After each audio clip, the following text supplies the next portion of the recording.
Somewhere north of the Danube. Somewhere north of the Danube, in the winter of a dying age, the most powerful man alive sits in a leather tent, at war, surrounded by plague, and writes by lamplight a book he orders no one to read. He does not write laws, he rules the known world. His laws are already carved in stone. What he writes at midnight is stranger than law. He writes instructions to himself, warnings to himself, corrections, reprimands, drills, emperor commanding emperor. The library keeps a copy. Of course it does. Tonight, Volume 2, The Private Rules of Marcus Aurelius, the operating manual of an unbreakable mind, tested against everything that breaks men. Plague, war, betrayal, grief, and the most corrosive force of all, unlimited power. Here is my promise.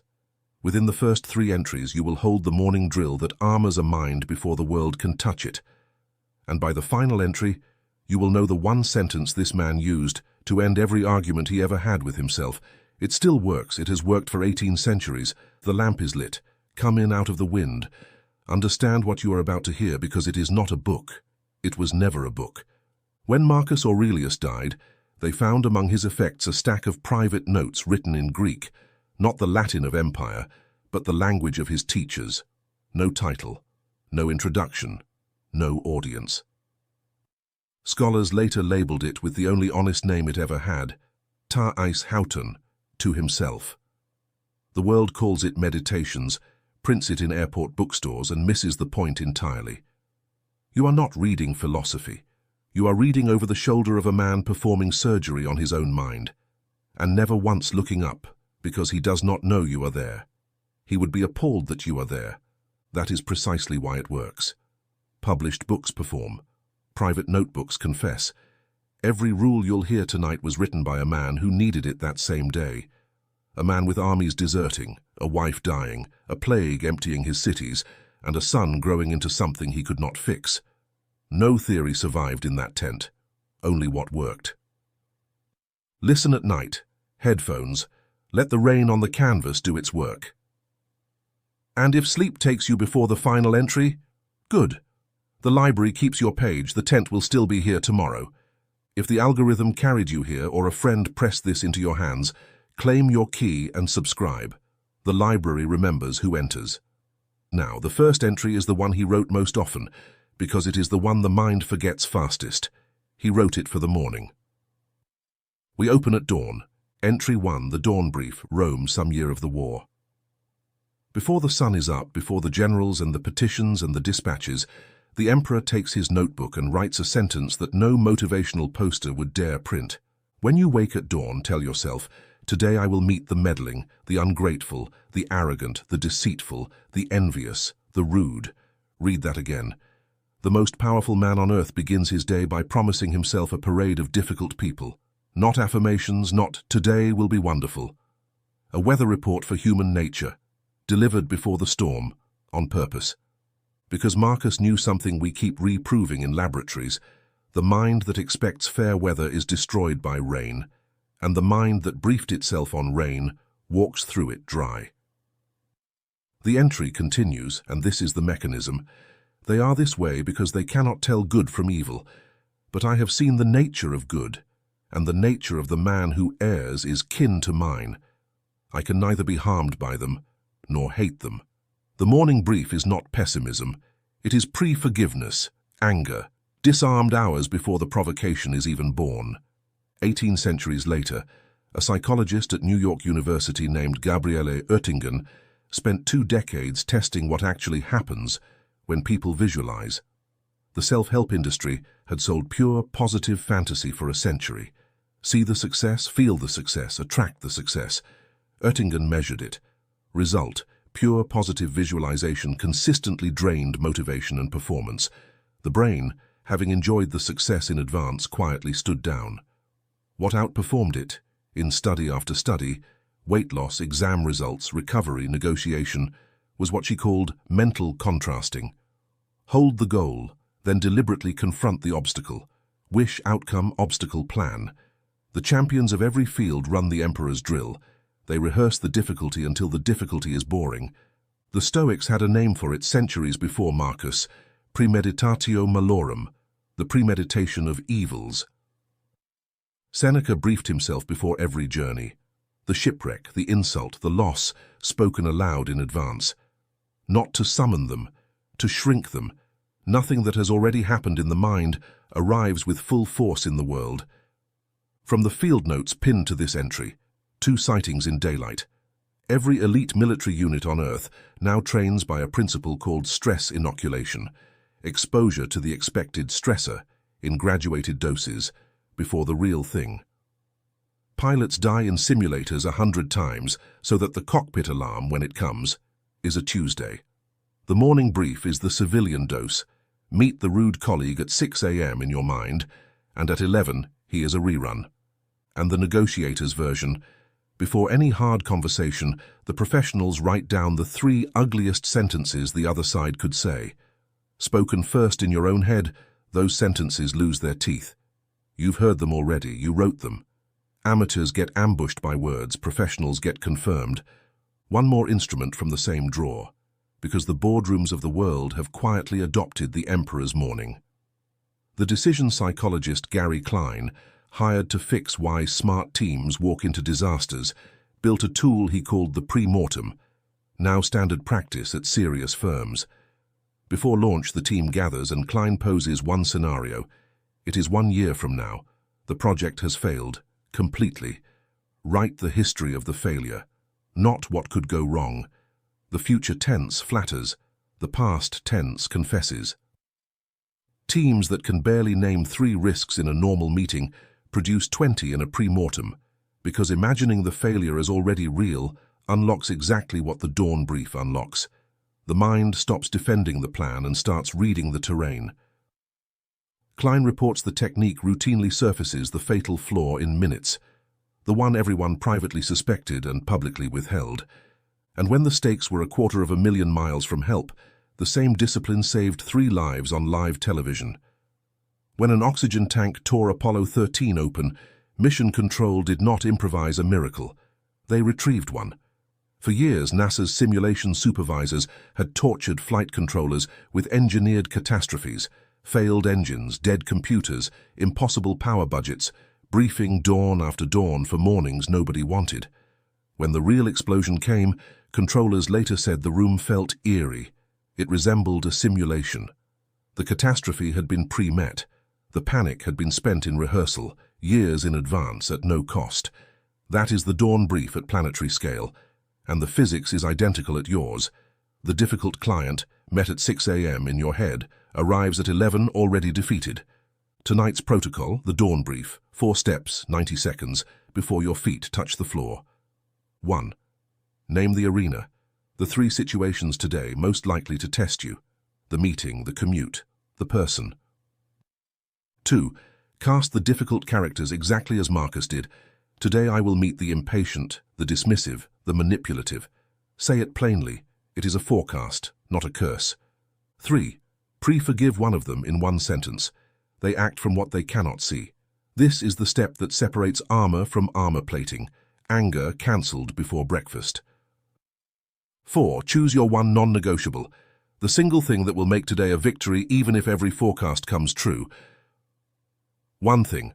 Write it if you can. 90 seconds, that is the whole drill. Run it tomorrow and notice at noon how strangely hard it is to ambush a man who briefed himself. 1 more piece of business before the second entry. In Volume 1, I asked the keepers of the ledger a question.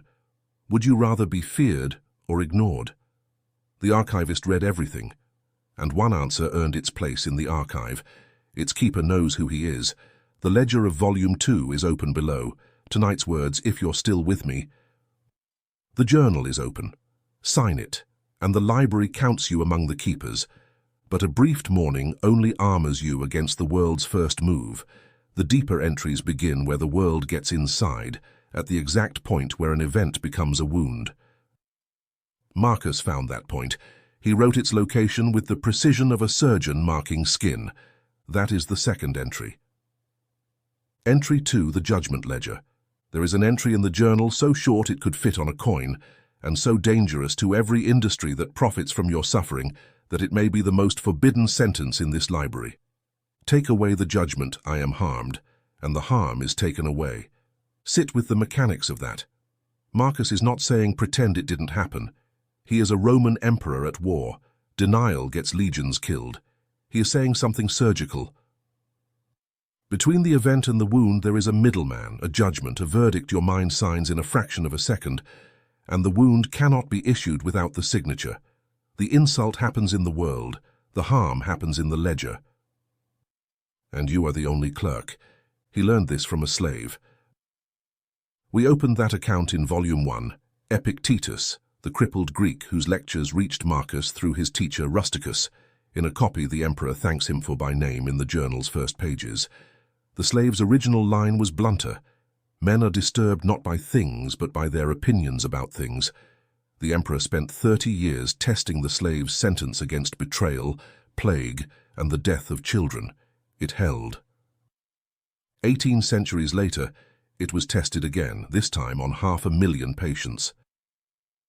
In the 1950s and 60s, two American clinicians, Albert Ellis and Aaron Beck, broke with Freud and built what became cognitive behavioral therapy, today the most validated form of psychotherapy on record. Ellis, asked where the founding idea came from, did not cite a modern. He quoted Epictetus by name, the same sentence Marcus copied into his tent journal. The entire edifice, the thought record, the reframe, the disputation of automatic thoughts, is the judgment ledger with clinical paperwork. Brain imaging studies since have watched it work in real time.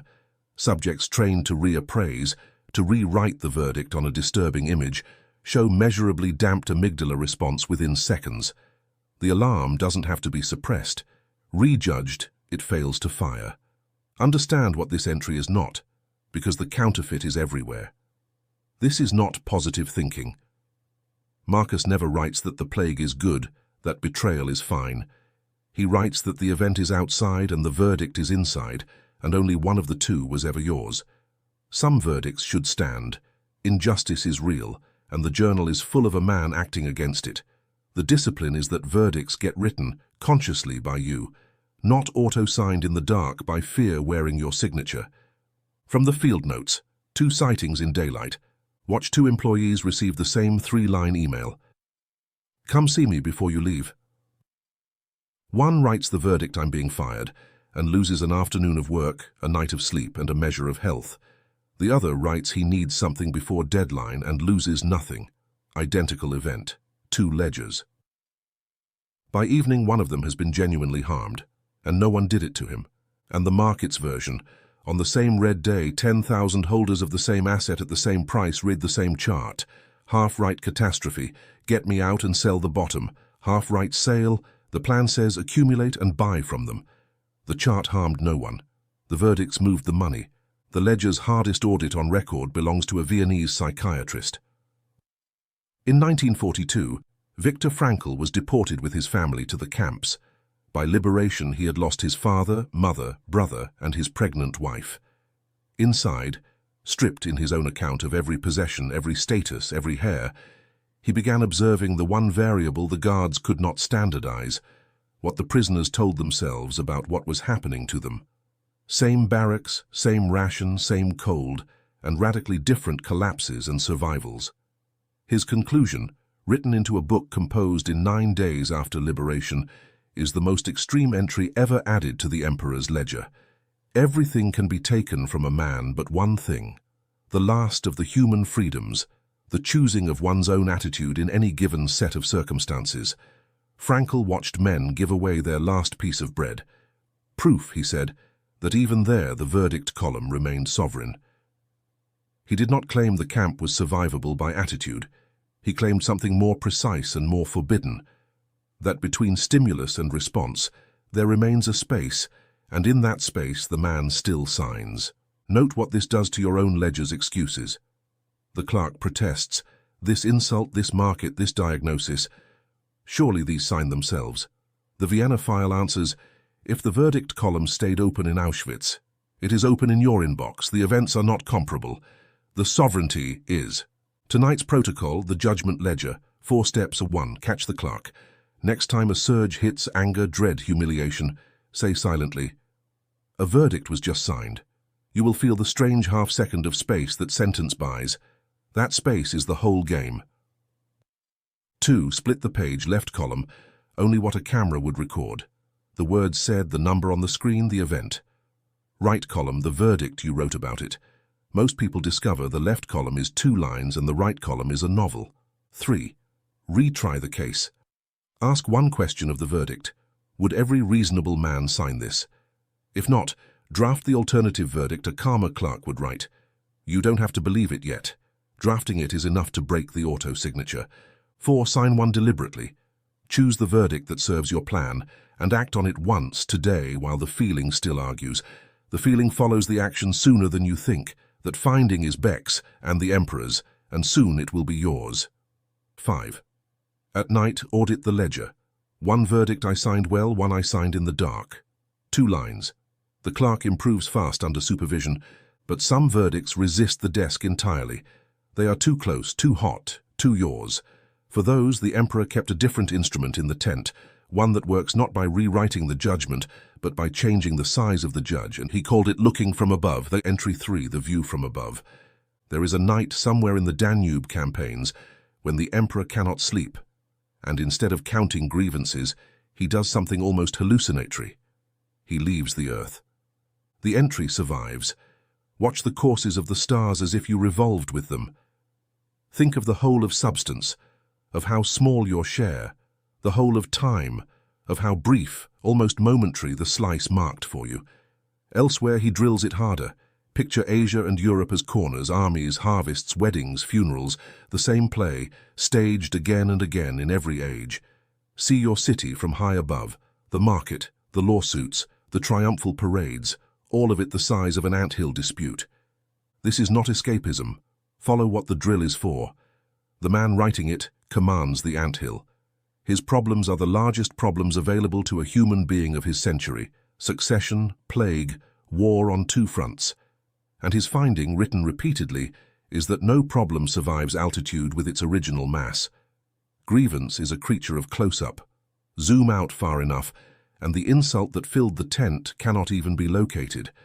2,000 years later, a psychologist at the University of Michigan, Ethan Kross, put the Emperor's drill under instruments. His lab found that people reasoning about other people's problems are consistently wiser than about their own. They call it Solomon's paradox, after the king who judged everyone's disputes brilliantly and wrecked his own house. Then the elegant part. The gap closes when subjects view their own problem from the outside, describing it in the third person, by name, as if advising a friend. In brain imaging work, self-distancing language dampened the same emotional circuitry that reappraisal calms, but faster, almost effortlessly. Why am I falling apart? Burns. Why is Andre rattled? And what should he do? Cools in the space of one sentence. The pronoun is the altitude, and the extreme case proves the curve. Astronauts looking back at Earth report an experience so consistent it has a name in the literature. The overview effect. National borders invisible. Conflicts absurd, a wave of protectiveness toward the small blue anthill. Grown military pilots weep. You cannot buy the rocket. The Emperor's point is that you never needed it. The vehicle is the imagination, and it launches from a leather tent or a parked car outside your office. From the field notes, 2 sightings in daylight. The great investors institutionalize altitude. Before reacting to any position, one well-known discipline. Write the case as if reviewing a stranger's portfolio inherited this morning. Ownership is close-up, inheritance is altitude. Held at arm's length, half of what felt like conviction reveals itself as attachment.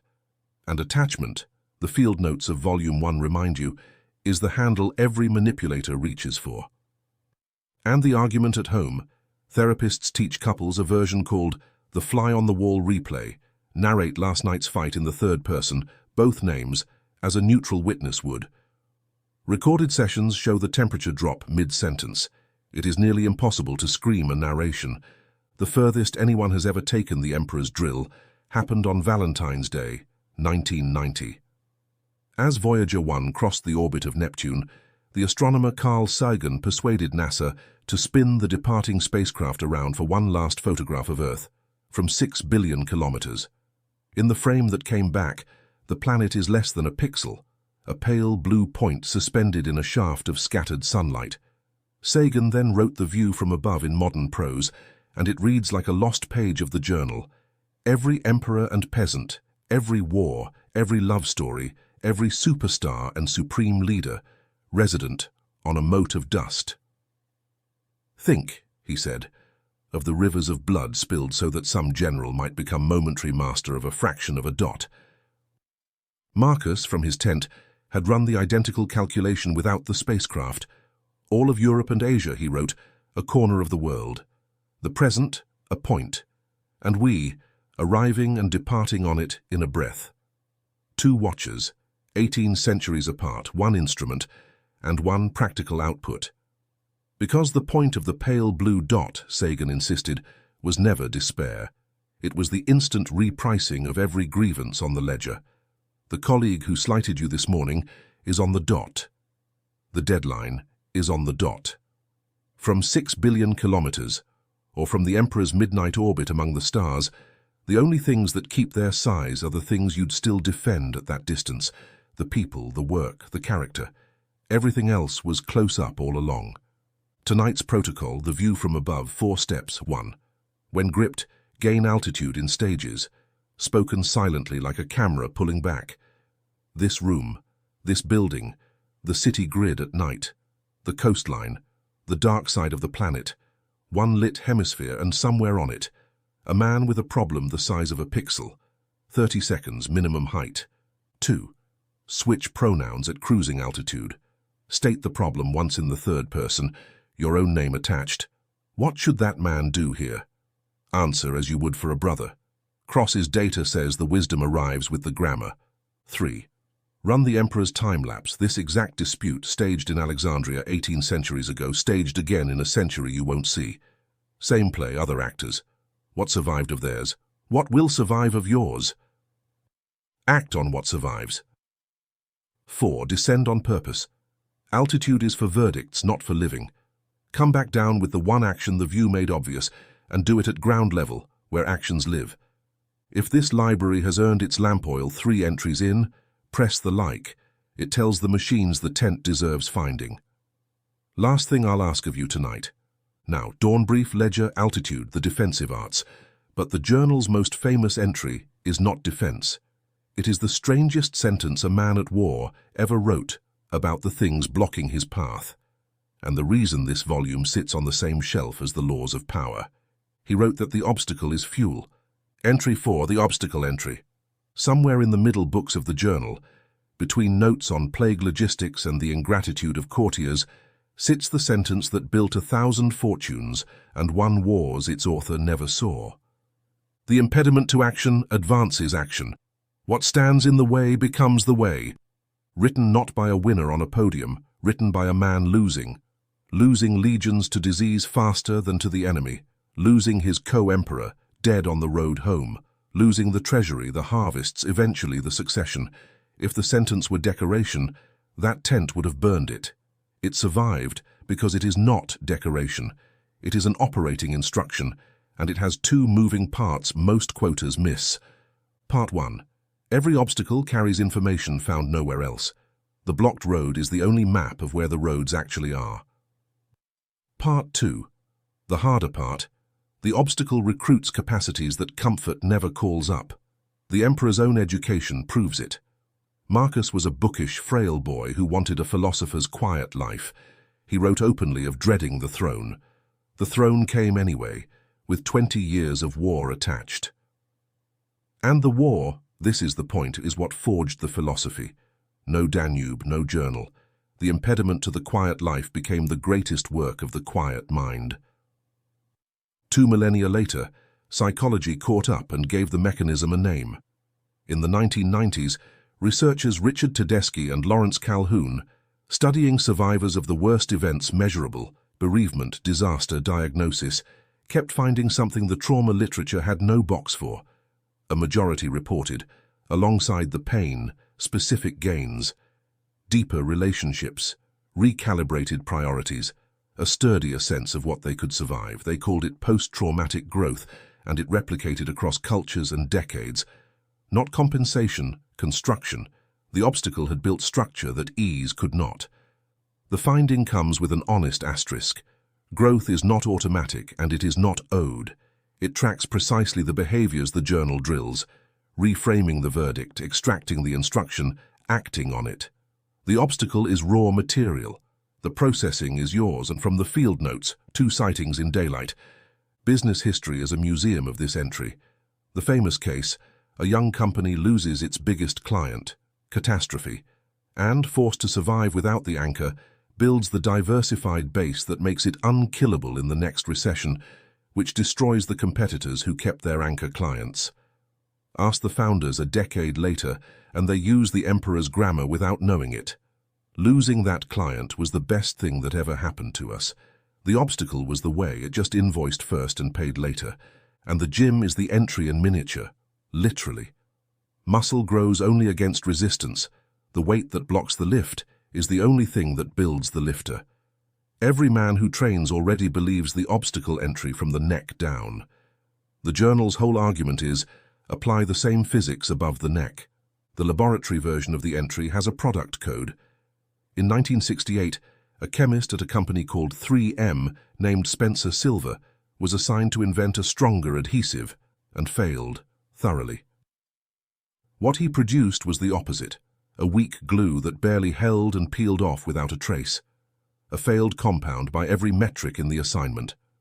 Silver spent 5 years giving internal seminars about his beautiful failure, hunting a use until a colleague named Art Fry, annoyed that his paper bookmarks kept sliding out of his choir hymnal, connected the wall to the door. The failed adhesive became the post-it note, billions sold annually, one of the most profitable products in the company's history, built entirely out of a specification missed. The impediment did not merely get overcome, the impediment was the invention. Industry now ritualizes what Silver improvised. The pharmaceutical archives are a museum of redirected failures, the famous heart medication whose embarrassing side effect became, after reclassification, one of the best-selling drugs on Earth. The pattern is so reliable that venture capitalists interrogate founders specifically about their disasters, on the theory the tent wrote first. Comfort produces no information. Every failed compound, lost client, and rejected plan arrives carrying intelligence unavailable at any other price. And the only variable is whether someone in the room has been trained to read walls as maps. The Emperor's entry, it turns out, scales from a leather tent to a chemistry lab without losing a word. The Japanese made the entry into an art form and priced it. When a treasured bowl breaks, the kintsugi tradition does not disguise the fracture. It repairs the cracks with lacquer mixed with powdered gold, so the break becomes the most visible, most valuable line on the object. Collectors pay more for the golden scars than for the uncracked original, and the craft's philosophy is explicit.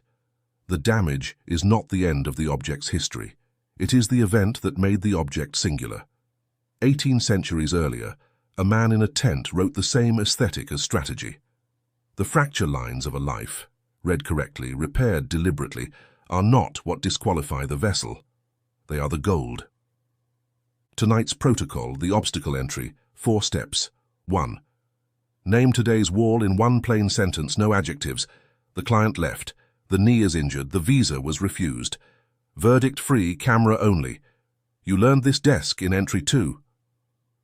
2. Interrogate it for intelligence. What does this wall know that I didn't?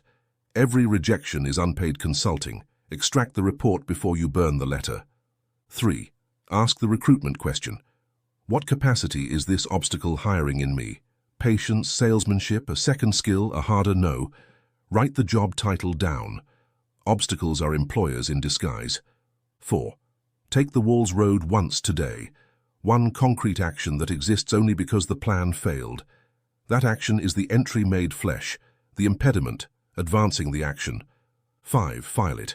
Keep one page titled Walls That Became Doors and read it whenever a new wall appears. Your own case file will out-argue any philosophy, including this one. But there is an obstacle the entry cannot dissolve from outside, because it lives inside the win itself. The emperor saw it up close, closer than any man alive. He was applauded daily by professionals, and in the tent at night he wrote about applause the way a doctor writes about a disease.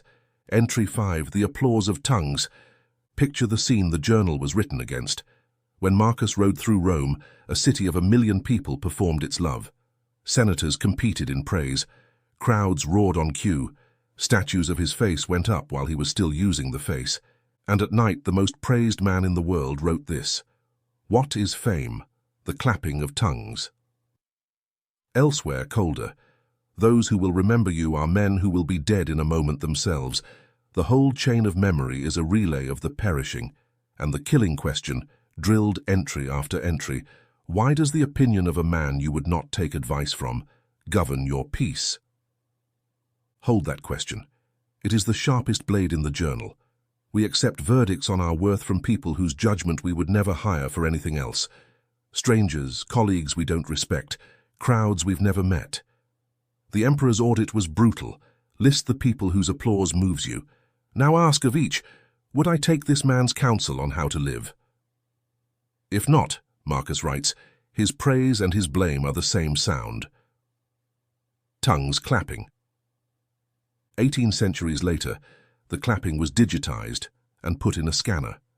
In 2016, a UCLA team led by Lauren Sherman showed teenagers a feed of photographs and watched their brains respond to the like counts. The nucleus accumbens, the same reward hub that fires for sugar, money, and certain drugs, lit up in direct proportion to the likes. And a darker finding rode along.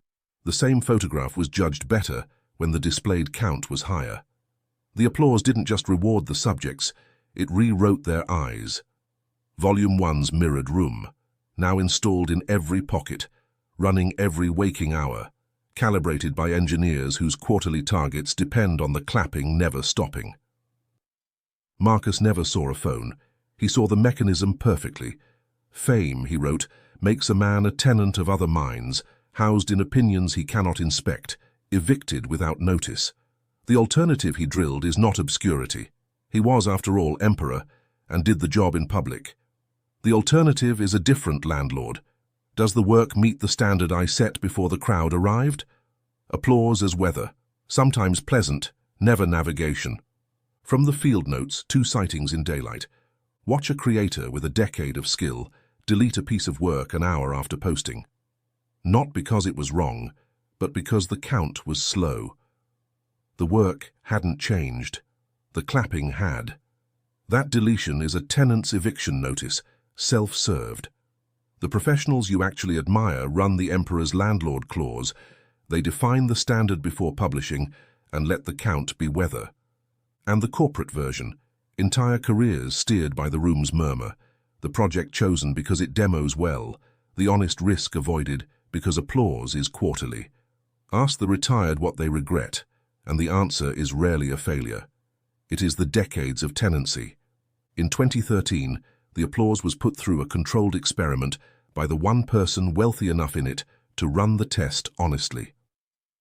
A debut crime novel called The Cuckoo's Calling, by an unknown ex-military writer named Robert Galbraith, was released in Britain to the standard fate of debuts. Several publishers had already rejected it, one reportedly advising the author to take a writing course, and it sold roughly 1,500 copies in hardback, respectable reviews, invisible sales. Then a leak revealed that Robert Galbraith did not exist. The manuscript, unchanged, was the work of J.K. Rowling, and within days the same book, the same sentences, rose several thousand-fold up the charts to number 1. Sit with the experiment's purity.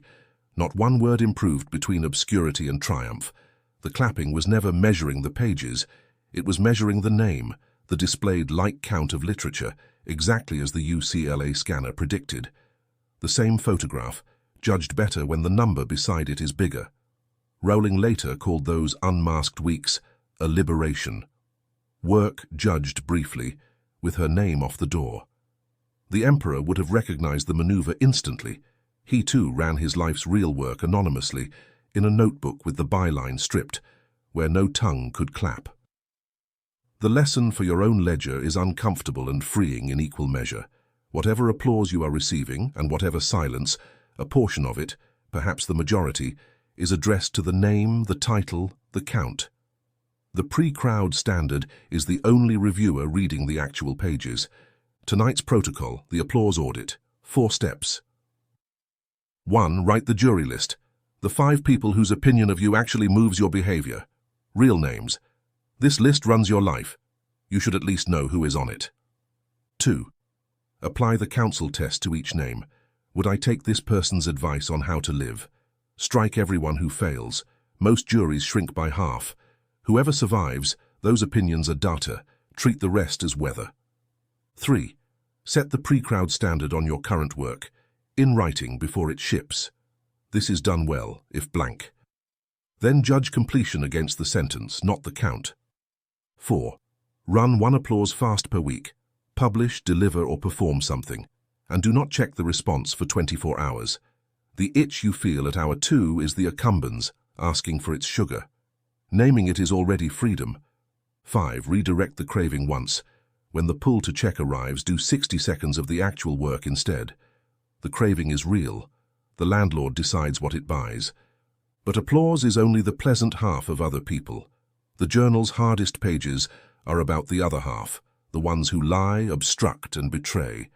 And on those pages, the emperor wrote down the exact cost of the most satisfying feeling a wronged man can have. He priced anger. The number will not flatter you. Entry 6, the anger pages. There is a rebellion in this story. We filed its beginning in Volume 1. Avidius Cassius, the emperor's finest general, declares himself Caesar while Marcus still breathes. Legions waver. The East tilts. Treason from a trusted hand in wartime. Now read what the man wrote about anger, knowing he wrote it with a live rebellion on his desk. How much more grievous are the consequences of anger than the causes of it? And the companion entry, the one that reads like a physician's note. The offender's deed is his misfortune. To burn over it is to make it yours, to be wounded twice, the second time by your own hand.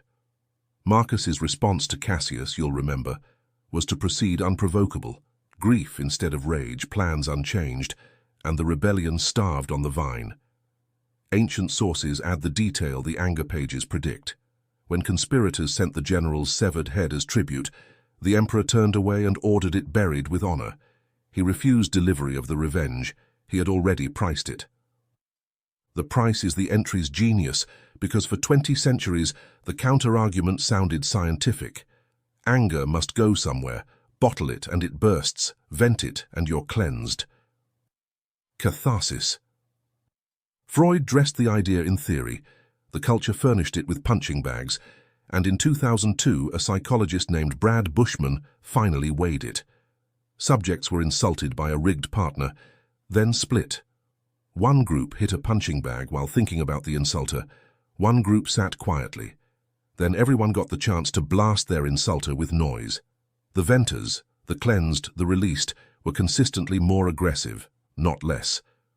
Rumination with cardio, Bushman called it. The bag was rehearsal. Every replay of the grievance reruns the chemistry. Volume 1's 90-second wave, restarted on purpose, and billed as therapy. The emperor's tent knew no Freud, and got the physics right. Anger unexpressed is not a pressure to be released. It is a fire that eats fuel, and the fuel is attention. Starve it, and the chemistry completes its minute and dies. Feed it, with venting, with replays, with the 4 a.m. courtroom, where you win the argument again, and you become the arsonist of your own night. From the field notes, 2 sightings in daylight, the empire of engagement runs on Bushman's finding, inverted. Every feed has learned that the angry user is the retained user and serves the grievance accordingly. The man who unwinds with an hour of outrage content is doing bag work, rehearsing, not releasing, and wakes angrier, which the algorithm books as loyalty. And the workplace, the colleague who just needs to vent for 40 minutes daily, is not emptying a tank. He is filling yours and refilling his. Note the physics next time. Nobody leaves a venting session lighter. The pages that actually lighten are written, not spoken. Pen, paper, verdicts audited, case closed. Anger dies in the desk drawer at roughly the speed it multiplies in the meeting room. The Tent's library held an older case study on this, a Roman one from the century before that every Stoic schoolboy knew. Cato the Younger, the incorruptible senator whose name Marcus's own teachers invoked, was pleading a case in the baths when a stranger struck him.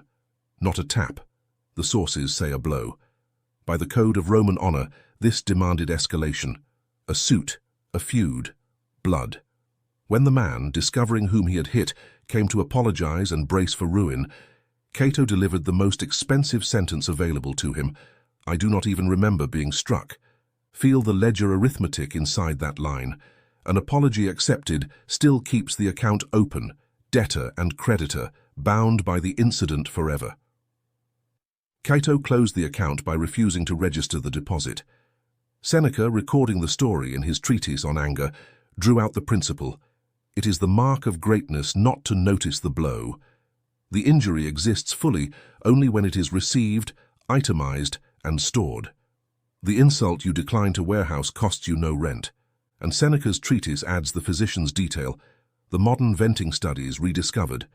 Anger, he wrote, is the one passion that is conspicuous. It shows, it swells the face, it rehearses. His prescription, 2,000 years before Bushman's punching bags: the greatest remedy for anger is delay. Ask anger to wait, he says, not so it may judge, but so it may end. The wave, given nothing to do, completes its 90 seconds and dies of unemployment. Cato's blank ledger and Seneca's waiting room are the same instrument in two hands, and both were on the emperor's shelf when he priced the rebellion of Cassius and chose publicly not to remember being struck. Tonight's protocol, the anger pages, 5 steps are 1.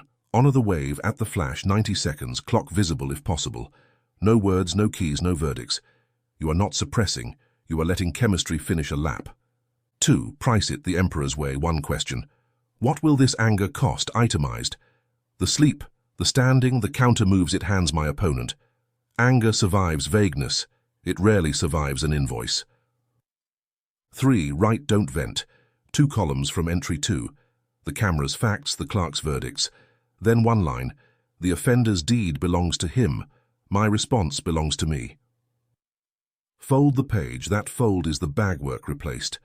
4. Act once, cold, whatever the situation genuinely requires. The boundary, the email, the consequence. Executed tomorrow. In the ledger's handwriting, not the fire's. Consequences delivered calm land twice as hard and cost half as much. Ask Cassius's rebellion. 5. Deny delivery of revenge when it arrives sweet. The rival stumbling, the head in the box. Refuse it as inventory you'd have to store. The emperor buried his. Bury yours. 6 entries, half the journal. What comes now is not an entry. It is the year the entries were written for. The year everything the tent had drilled was tested at once, on the whole world. The library files it as a case study, the longest in this volume. Settle in or drift off. Both are permitted here. The year the world caught fire, and one mind refused to burn. Case file. The year the world caught fire. The library's case files are kept for one purpose. Philosophy is cheap until it is invoiced. This is the invoice. Begin in the year 165 in the East. Roman soldiers returning from the Parthian campaign carry home a souvenir no quartermaster logged. A disease history would name the Antonine Plague. The physician Galen, the most famous doctor of antiquity and an eyewitness, records the signature. Fever, black pustules, the dying beyond counting. It moves along the empire's own roads, its own shipping lanes, the arteries of Roman greatness, reversed into channels of death. Modern estimates run to 5 million dead and beyond, entire garrisons hollowed out, Rome itself burying thousands in a day at the peaks. Now inventory what lands on one man's desk, in roughly a single stretch of years. The plague reaches the capital, the Tiber floods, drowning granaries, famine walks in beside the fever. On the northern frontier, the tribes read Rome's weakness correctly and cross the Danube in force. The empire's two-front nightmare realized. The treasury, drained by the Eastern War, cannot fund the northern one. His co-emperor and adoptive brother, Lucius Verus, drops dead on the road home from the front. Struck down, the sources suspect, by the very plague his army carried. And through these same years, at intervals history barely pauses to note, Marcus Aurelius and his wife bury child after child. Of their 13 or so children, most died before their father. Any one of these breaks most men. They arrive together. Now watch the tent work, because every entry you've heard tonight leaves fingerprints on the record of these years. The treasury is empty. The war must be funded. The standard move is savage taxation, the move that sparks provincial revolts. Instead, the record, preserved in the ancient biographies, shows something almost without precedent. The emperor holds a public auction in Trajan's Forum, 2 months long. On the block, the palace's own treasures: golden goblets, his wife's silken and gold-embroidered robes, imperial jewels, furniture of the Caesars. The message to a terrified empire could not be missed. The man at the top has skin in this game. The palace pays first. Obstacle, converted to action. The impediment, an empty treasury, becomes the way to something taxation could never buy: credibility in a panicking state. The plague empties the legions. Recruitment collapses. The tent improvises again, scandalizing the traditionalists. Gladiators enlisted, slaves freed for service, tribesmen hired. The judgment ledger applied to statecraft, the camera's facts accepted without the paralyzing verdict: this is not how Rome does things. Rome, as of this year, is how Rome survives. And the man himself, where is he? Not in the palace. The imperial court decamps north, and for most of a decade the master of the known world lives on the frontier, in the cold, within earshot of the war. It is there, not in a library, not in retirement, that the journal is written. By lamplight in Greek between dispatches, the dawn briefs, the anger pages, the view from above. Every serene sentence the world now prints on posters was written inside the fire, by a man using the sentence that same night to stay unburned. He does not fully win, and the file is honest about it. The plague returns in waves, the wars grind on past his death. And in the year 180, at the military camp near Vindobona, Vienna before Vienna, the fever finally comes for the emperor himself. The ancient account of his last days contains no panic. He had rehearsed this appointment nightly for decades. He sent instructions, dismissed his weeping attendants toward the rising sun, and closed the ledger. The case file ends with the detail the whole library turns on. Through the fire, the plague years, the war years, the grief, this man was, by any historian's account, the most absolutely powerful human being alive. He could have anything. What he chose nightly was a notebook in which he reminded himself to be patient with the rude, honest in verdicts, unmoved by applause, slow to anger, and ready to die. Unlimited external power, and he spent his private hours on the only power the plague couldn't touch. 2 eyewitness files deepen the record. The first belongs to Galen himself, the greatest physician of the ancient world, doctor to the emperor's own household, whose notes on the pestilence survive scattered through his treatises: the fever, the black exanthem on the 9th day, the dying he could describe but not stop. Even he, the empire's best medical mind, could offer the tent no cure, only observation. Marcus's serenity was not purchased with better information than yours. The man with the world's finest doctor watched that doctor shrug. The entries were written not beside knowledge, but beside its absence, which is where you will need them too. The second file is economic, and it shows the entries governing money. War and plague together should have forced the ancient playbook: confiscations, invented treasons, the seized estates of convenient rich men. The standard imperial fundraiser for 1,000 years before and after. The record of these years is strange precisely for what is absent. The sources, even hostile ones, credit Marcus with refusing the machinery of judicial plunder, funding the war from the palace auction, and disciplined administration instead. The judgment ledger applied to a treasury. The emergency was the event. The plunder would have been a verdict, and he declined to sign. States that loot their citizens in a crisis, the economists would confirm 18 centuries later, purchase 1 year of solvency with a generation of credibility.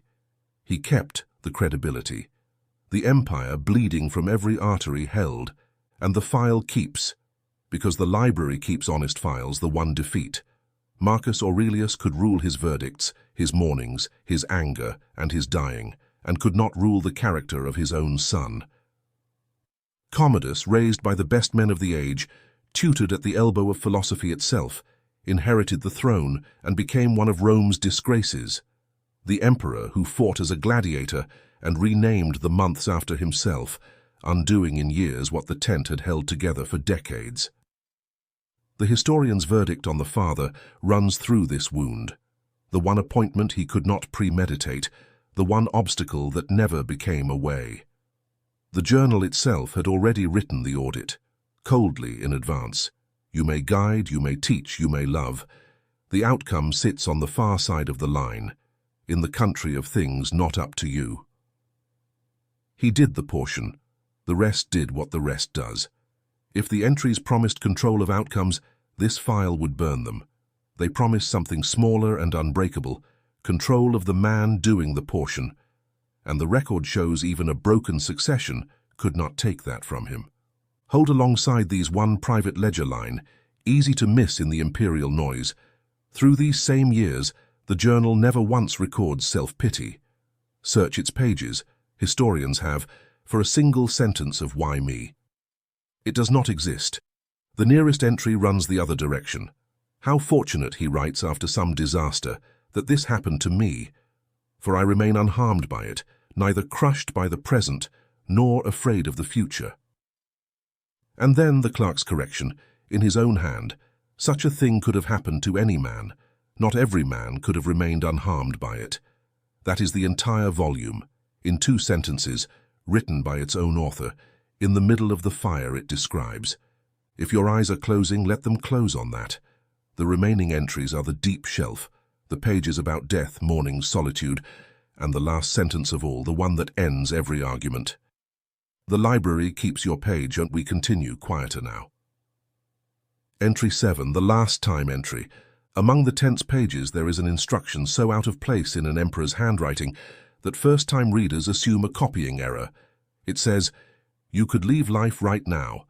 Let that determine what you do, say, and think." Not morbid, administrative. Marcus writes about death the way a quartermaster writes about winter.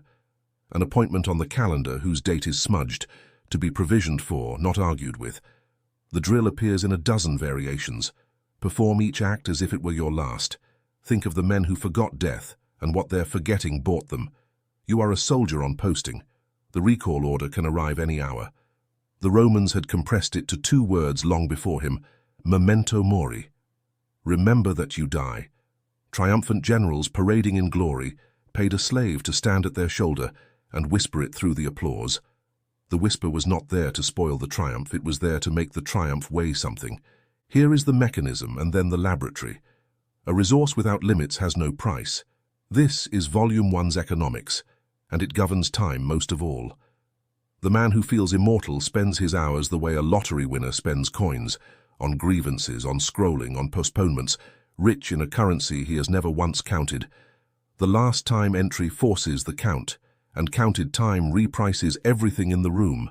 The argument shrinks, the person in front of you enlarges, the postponed thing stands up and says now. The laboratory agrees with a precision that would have pleased the tent. Researchers distinguish 2 ways minds meet mortality.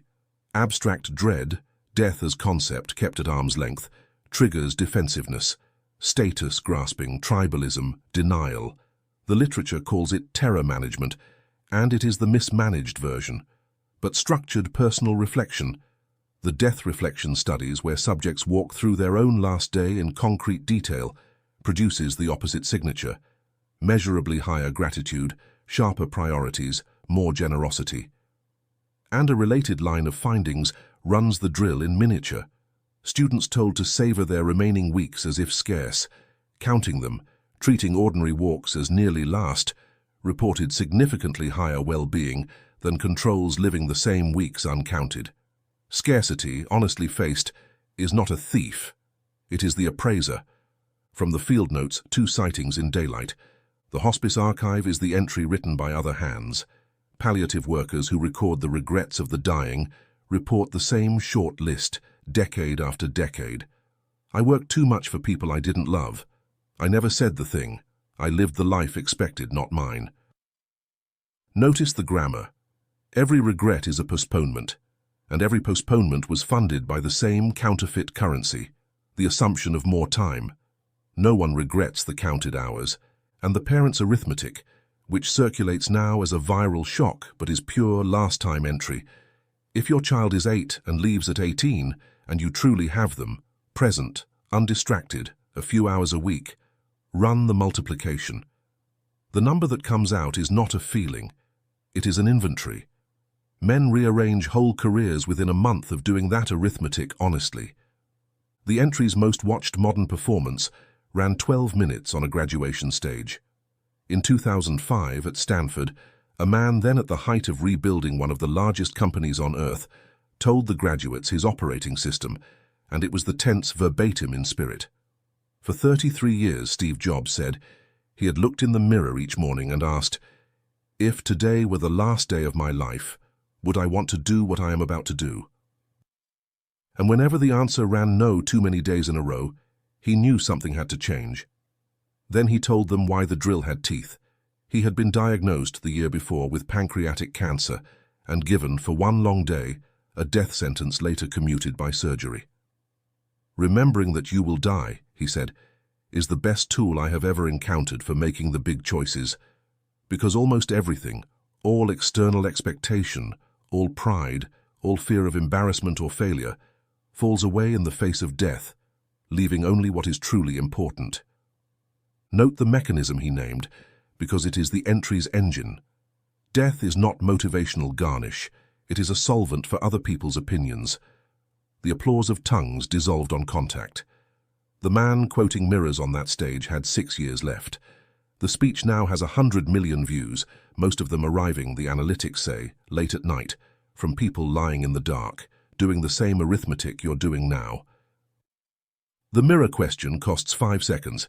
He asked it 11,000 mornings. Start your count tomorrow. Tonight's protocol, the last time entry, 4 steps. 1. Run the whisper once daily at a chosen trigger. First coffee, ignition, doorway. This could be the last ordinary Tuesday.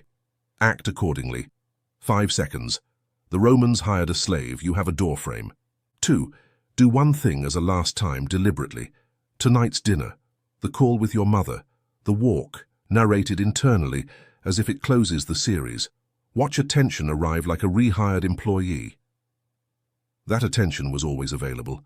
It was priced at 0. 3. Count one real number. Weekends left with someone you love at current frequency. Write the number down. Do not soften it. Then let the number, not the mood, schedule next month. 4. Clear one postponement within 24 hours. The message unsent, the apology owed, the beginning delayed. The dying's list is a prophecy. Cross your line off it early. But there is a mocking objection to all this midnight clarity, and the emperor knew it better than anyone, because he faced it at dawn, in the cold, when the appointment with death felt distant, and the appointment with the day felt unbearable. The most human entry in the journal is about getting out of bed. It is also, secretly, the most strategic. Entry 8, the 5 a.m. argument. It is dark, it is cold, the blankets have the density of empire, and the master of the known world does not want to get up. We know this for certain, because he wrote the argument down, both sides, like a court stenographer of his own weakness. At dawn, when you have trouble rising, keep this thought at hand. I am getting up to do the work of a human being. And then, the honest part, the part that keeps the entry alive 18 centuries, the other voice answers, "But it is so pleasant here." And the emperor argues back patiently, as if with a beloved, lazy brother. "Were you born for pleasantness? Look at the plants, the birds, the ants doing their portion of the world's work, and you refuse yours. The bed offers warmth, the day offers purpose. He does not pretend the choice is easy. He records it as combat, daily, unglamorous, winnable. Now hear what the entry is not. It is not wake at 5 as costume, the influencer's cold plunge before an empty day. The tense argument has content. Rise for the work of a human being, the portion, the task that is yours. Strip the purpose and dawn is just sleep deprivation with better lighting. But the deeper find in the entry is structural, and it took psychology 2 millennia to formalize. Notice, Marcus does not wait to feel like rising, then rise. He has a script, prepared in advance, deployed at the trigger. Cold morning, script runs, body moves, motivation not consulted. In the 1990s, the psychologist Peter Gollwitzer, Volume 1, caught his other finding, on announced goals, named this device the implementation intention, the pre-decided when-then. When X occurs, I do Y. In a famous British exercise study, subjects relying on motivation alone showed up about 1/3 of the time. Those who wrote a single when-then sentence, when it is Tuesday at 6, I train at the gym on Elm Street, showed up over 90%. Motivation roughly tripled by one sentence of advance paperwork. The finding has replicated across health, savings, study. The specific sentence written before the war wins the dawn. The emperor's morning argument is a when-then with imperial vocabulary. When the blankets argue, then I answer with the portion.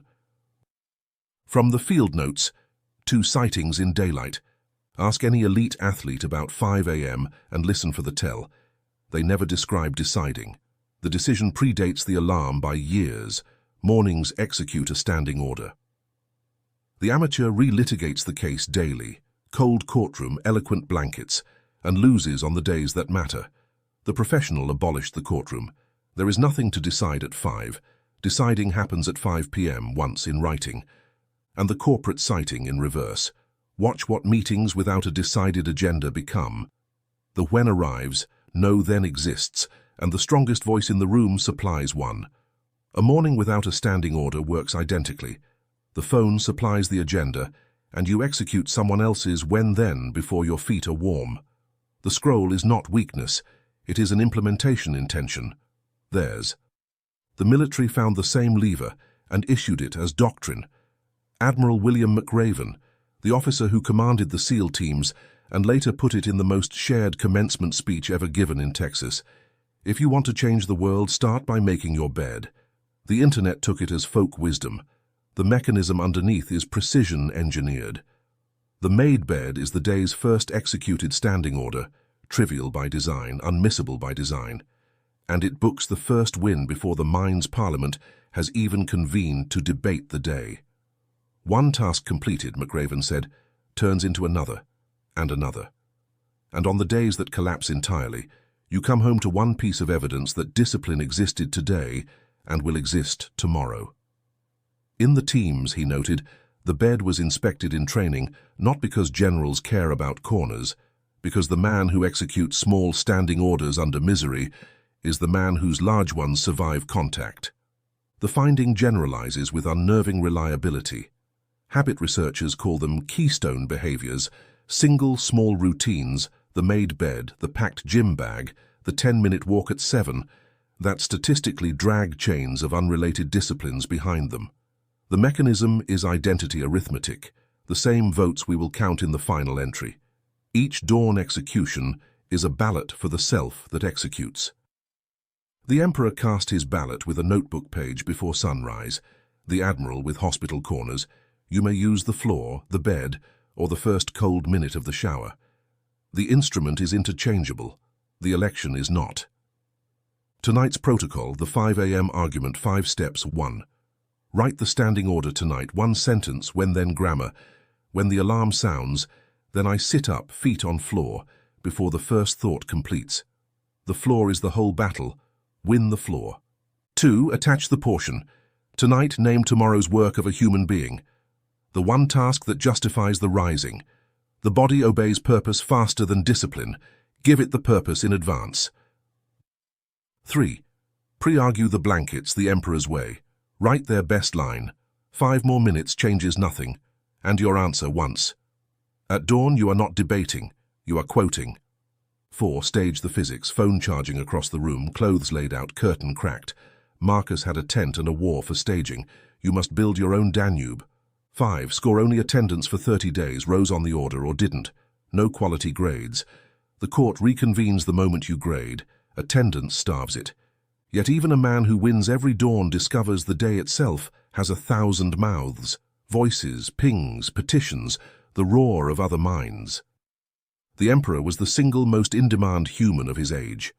His answer to the noise fills some of the journal's most quoted and least practiced lines. He built a room no one could enter. Entry 9, the inner citadel. Men dream of escapes, the emperor writes, the seashore, the mountains, the countryside house. He had all of them, in plural, with staff. And the entry dismisses the whole portfolio in a line. It is in your power to retreat into yourself whenever you choose. Nowhere quieter, nowhere freer of trouble than a man's own soul. Elsewhere, the journal gives the practice its fortress name. The mind free of passions is a citadel, the strongest place a man can hold. Easy to quote. Now weigh who wrote it. This is not a hermit praising his cave. This is the busiest man of his century. Petitions from dawn, embassies, courts-martial, a war outside the tent flap. Writing that solitude is not a place at all, and therefore cannot be scheduled away by circumstance. The retreat is a door in the skull. It opens inward. No one else has the key, unless you hand it over. And the age of handing over the key has data. In 2010, two Harvard psychologists, Matthew Killingsworth and Daniel Gilbert, ran a study with an iPhone app that pinged thousands of subjects at random moments. What are you doing? Where is your mind? How do you feel? 250,000 samples later, two findings. First, minds wander. In nearly half of all waking moments, attention was somewhere other than the present activity. Second, and decisive, the wandering mind was reliably the less happy mind, regardless of the activity, and the data pointed to wandering as cause, not symptom. The title of the paper is The Entry in Modern Dress. A wandering mind is an unhappy mind. The citadel, it turns out, isn't a luxury for philosophers. It is the baseline architecture of a mind that feels like somewhere worth living. Note the twin finding that completes it. Laboratories that ask subjects to sit alone with their thoughts, no phone, 15 minutes, report a famous embarrassment. Many participants, given a button that delivers a mild electric shock, chose to shock themselves rather than endure undistracted company with their own minds.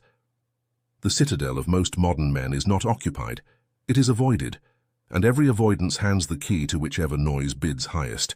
From the field notes, 2 sightings in daylight.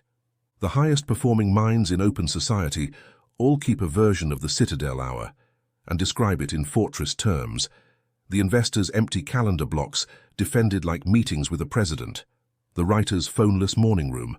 The executive's walk without devices, from which, colleagues report with irritation, the real decisions return. The pattern is too consistent to be personality. It is load-bearing. Judgment is manufactured in the citadel and only spent in the meetings. And the inversion sighting, the open-plan office plus the always-on channel, an architecture that abolishes the citadel by design, then wonders in surveys why deep work died. Note who benefits. Interruption is other people's agenda arriving with a delivery notification. An undefended mind is a public utility. History has run the Citadel experiment at full scale exactly once with a subject we can all name. In the summer of 1665, plague closed the University of Cambridge, and a 22-year-old student was sent home to an isolated farmhouse at Woolsthorpe, with nothing but paper, books, and enforced silence. No lectures, no colleagues, no city. The world's noise amputated by quarantine. In the following 18 months alone, Isaac Newton laid the foundations of calculus, decomposed white light with a prism bought at a country fair, and, watching, the story goes, an apple fall in the orchard, began the mathematics of universal gravitation. Historians of science call it the annus mirabilis, the year of miracles, and rank it among the most productive stretches of a single human mind in the recorded past. Newton, asked late in life how he had done it, gave the Citadel's own answer: by keeping the subject constantly before me, and waiting until the first dawnings opened little by little into full light. Waiting, a mental act available only to a mind nobody could interrupt. The library does not romanticize plagues. This volume's case file buried millions under this one's Roman cousin. The point is narrower and sharper. The greatest intellectual explosion on record required no laboratory, no team, no funding, only a defended interior, and time that belonged wholly to its owner. Your quarantine must be voluntary, the phoneless hour, the empty morning, the walk. Newton's farmhouse is rentable by the 10-minute block, and the rent has never changed. Silence held. Tonight's protocol, the Citadel, 4 steps. 1. Build the smallest room first, 10 minutes daily, same hour, no phone, no input, company of your own mind only. Expect the shock button itch around minute 3. Harvard says you're normal. Stay. The itch is the door ceiling. 2. Furnish it the emperor's way. He kept short and fundamental sentences ready for the retreat. 2 or 3 verdicts that reset him. Choose yours, from this volume if you like, and rehearse them there so the Citadel has provisions, not just walls. 3.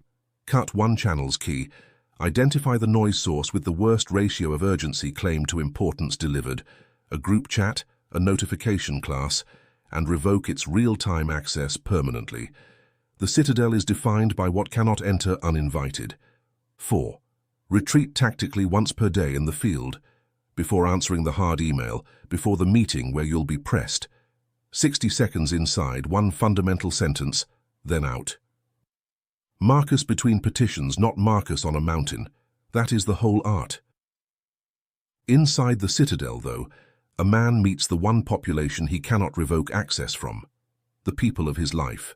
The difficult, the disappointing, the dear. The journal's pages on other people are its most worn. They were written by a man betrayed by his general, exhausted by his court, and, history whispers, heartbroken by his own son. Entry 10. The ignorant and the ungrateful. Return one last time to the dawn entry, but now read its second half, the half the posters always crop. Today I will meet the meddling, the ungrateful, the arrogant, and none of them can harm me, for none can involve me in what is shameful, nor can I be angry with my kinsman or hate him. We were born to work together, like feet, like hands, like eyelids. Feet, hands, eyelids. The emperor's verdict on the people who exhaust you is that they are, anatomically, unavoidably, yours. And his explanation for their behavior repeats through the journal like a bell. They act from ignorance of good and evil, not from malice sophisticated enough to deserve your hatred, from blindness. Elsewhere he drills the disarming question, when a man wrongs you, ask at once, what notion of good and evil made him do it? See the notion and you will pity, not rage. The offense reclassifies from attack to symptom. 18 centuries later, social psychology mapped the exact blindness. In us, the judges. In 1967, Edward Jones and Victor Harris ran what became a founding experiment. Subjects read student essays defending Fidel Castro and were told explicitly that the writers had been assigned the position by a coin flip. No choice. And still, subjects rated the writers as genuinely pro-Castro. Knowing the situation forced the behavior, they attributed it to character anyway. The field named the reflex the fundamental attribution error. For others' actions we see character, for our own circumstances. He cut me off, psychopath. I cut him off, hospital run, forgivable, complicated. Every feud on earth runs on this asymmetry. 2 people, each reading their own context and the other's soul. The emperor's people entries are a manual for reversing the error by hand. Grant the other man what you grant yourself automatically, a situation, a pressure, a notion, visible or not. This is not softness. Marcus removed generals, judged criminals, waged war. The journal is written by a man enforcing consequences weekly. The discipline is that consequences flow from the ledger, not the courtroom of character. From what must be done, not from who deserves to burn. From the field notes, 2 sightings in daylight. The customer-facing world runs a natural experiment on this entry every day. The untrained employee meets rudeness with a verdict, terrible person, and escalates. The trained one runs the notion question, what is this anger actually about? And de-escalates 9 cases in 10, because the 10th case discovery is routine. The shouting man buried his mother Tuesday. The behavior was real, the attribution was fiction. And the marriage citing from the clinical files, Researchers can forecast relationship failure with unsettling accuracy from one variable, whether partners explain each other's lapses by character or by circumstance. He forgot because he doesn't care versus he forgot because the quarter is crushing him.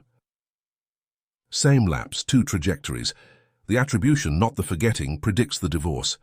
The entry has an American executor, and his desk drawer proves it.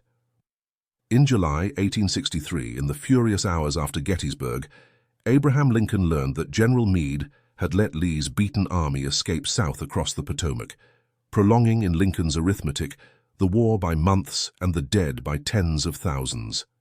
He sat down and wrote Meade the letter the man deserved. "My dear General, I do not believe you appreciate the magnitude of the misfortune. Your golden opportunity is gone, and I am distressed immeasurably. Every word factual, every word earned." Then Lincoln did the thing the entry drills.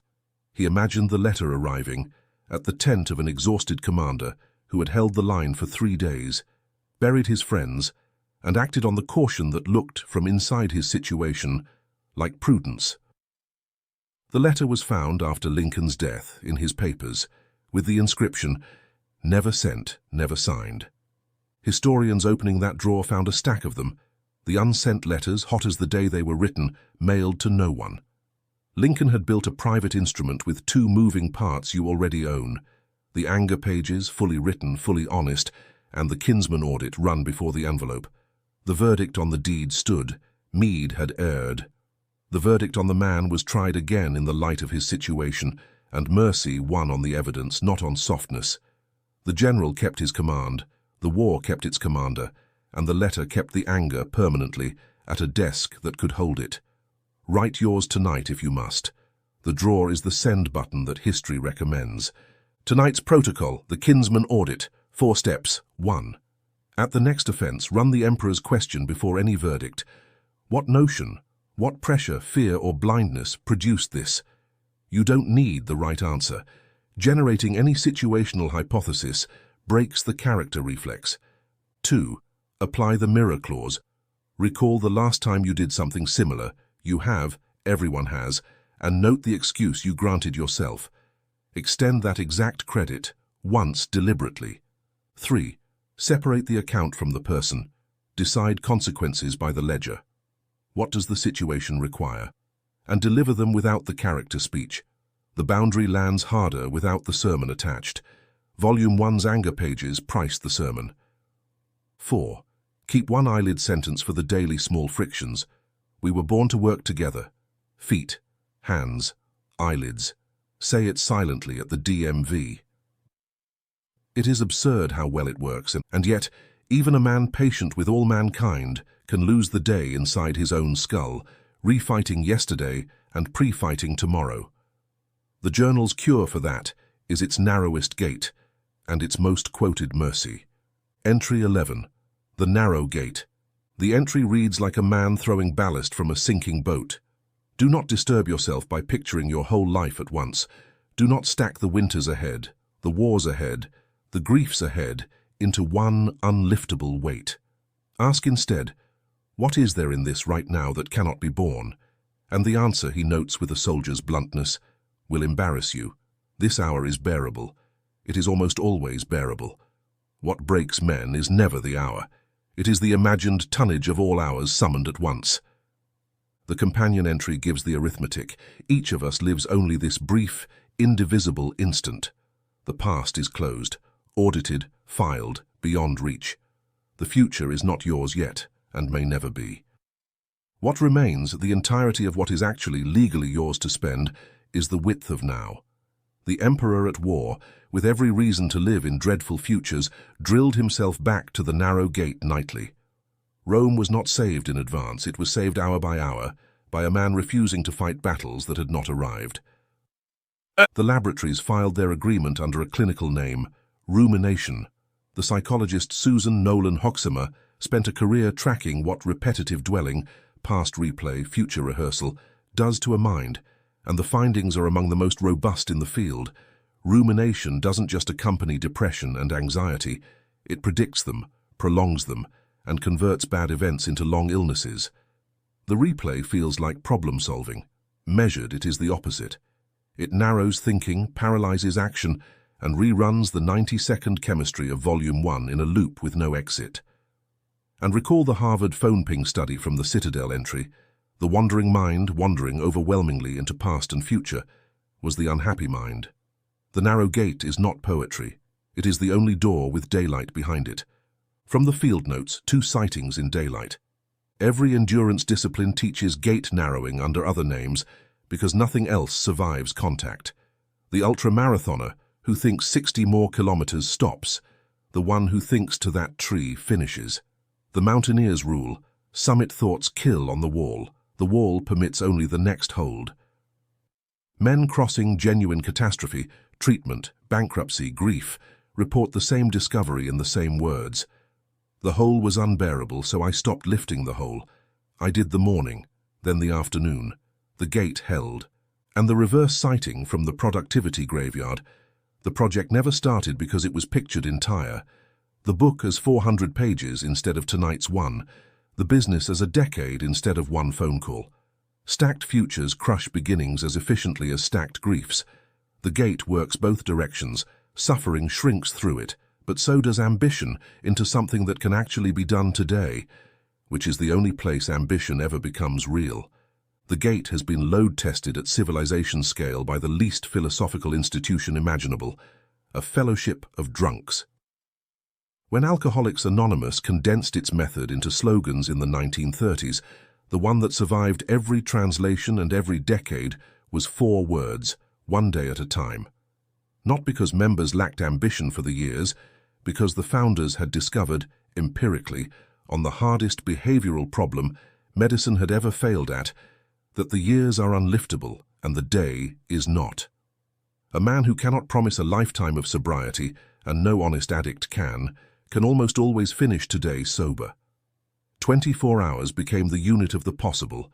Millions of stacked single days later, the fellowship's chips and anniversaries are simply the narrow gate, institutionalized, with coffee.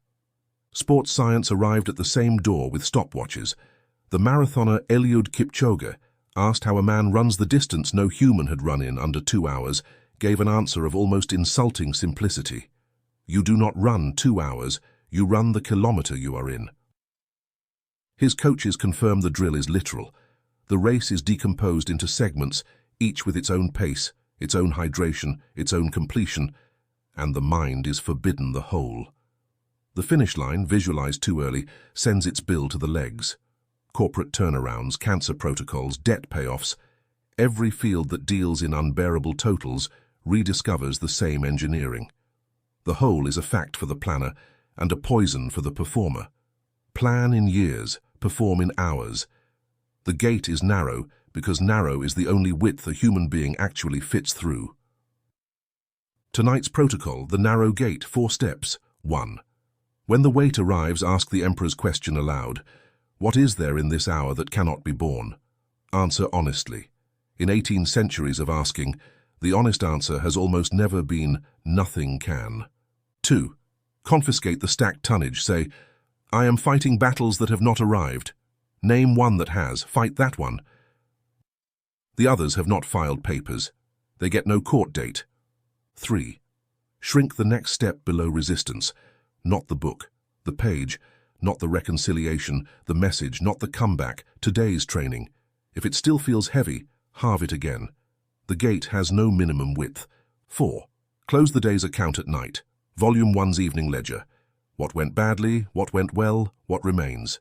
Filed days stop leaking into the present. Rumination is mostly unfiled paperwork. 12 entries, 1 case file, and the tent grows quiet now, the lamp low. What remains is the final entry, the shortest.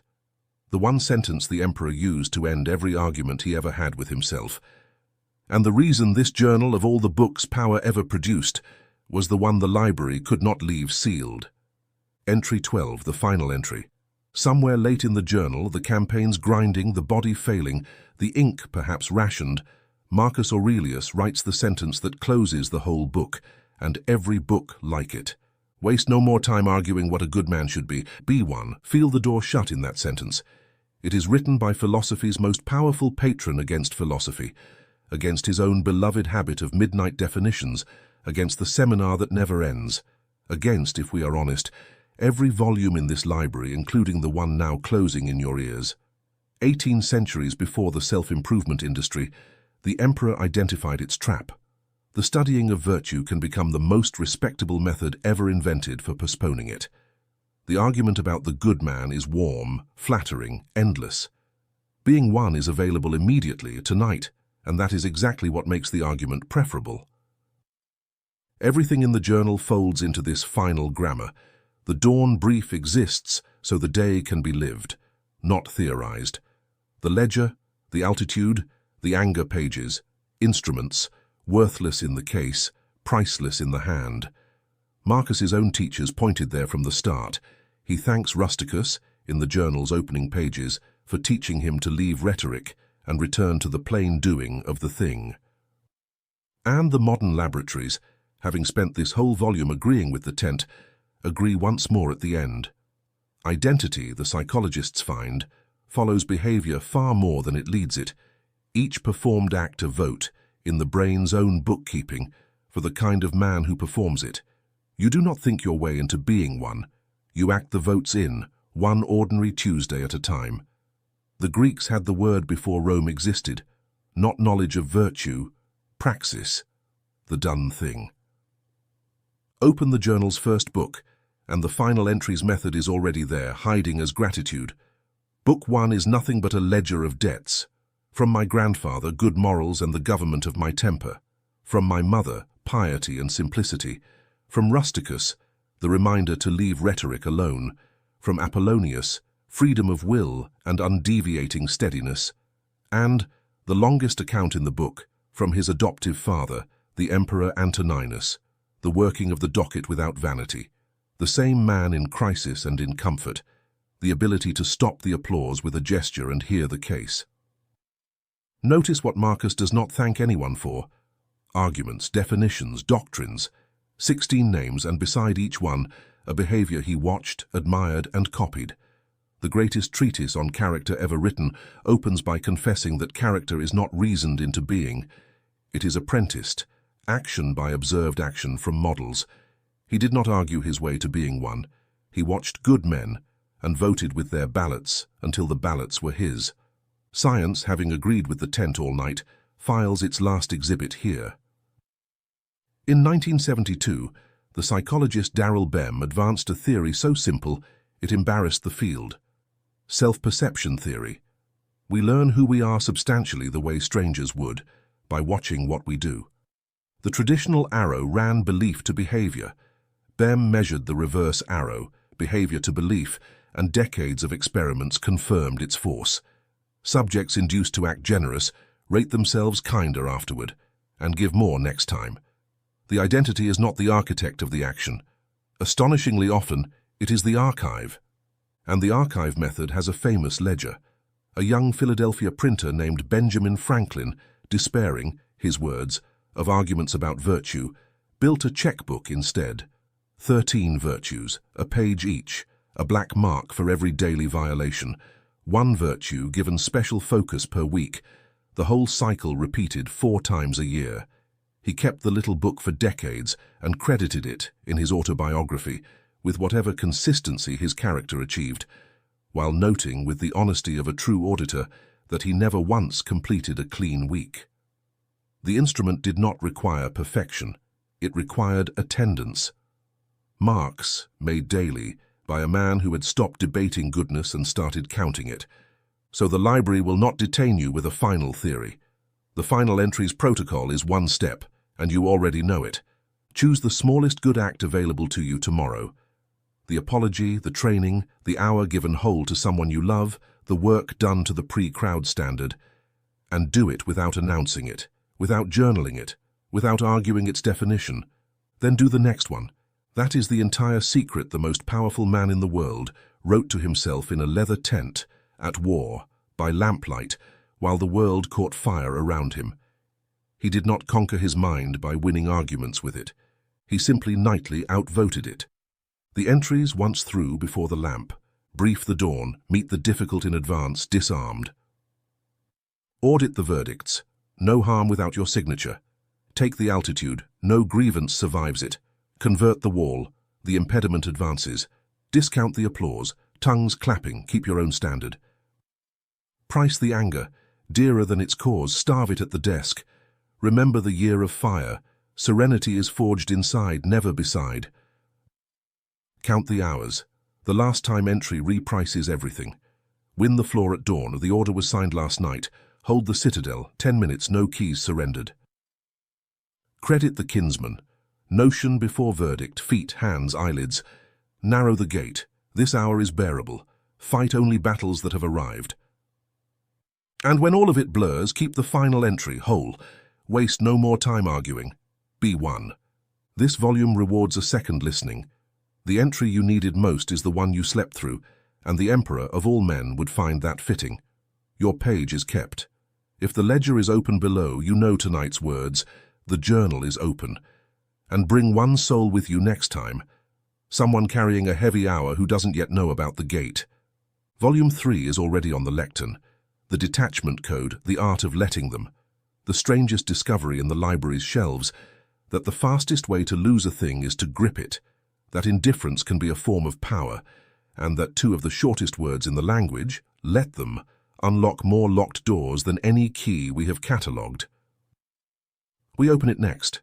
The lamp is out, the tent knows the way, that the library remembers who entered.